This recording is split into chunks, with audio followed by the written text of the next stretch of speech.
vẫn dòng từ người có chữ thứ đây mong thang mi phây nam ninh rằng ai có chữ mong cần năng tay lẽ mi phi rong mong khen nơ nắng yong ma ngô la với mây ngô la nhị kẻ nhị an mi cả nhị tâm mi hà giang ba tai tâm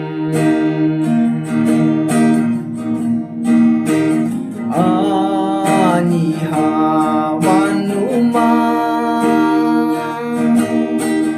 yan nang chi tu mi pai yan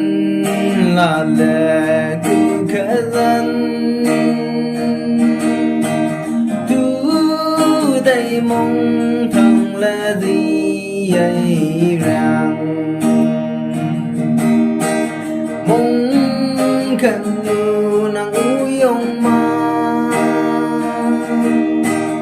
ngô la với mây ngô la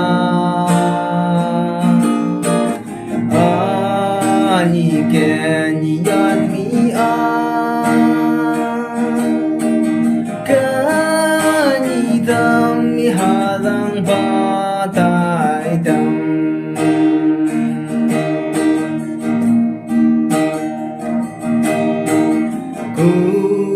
từ tay mong thắng mi mong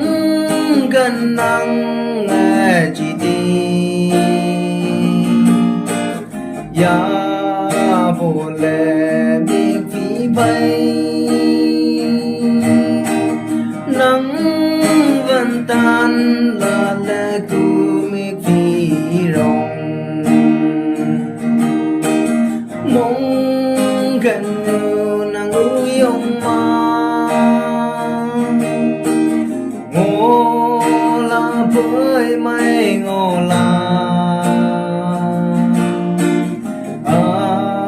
nhị kẻ nhị yan mi cả nhị tâm mi hà giang ba tai tâm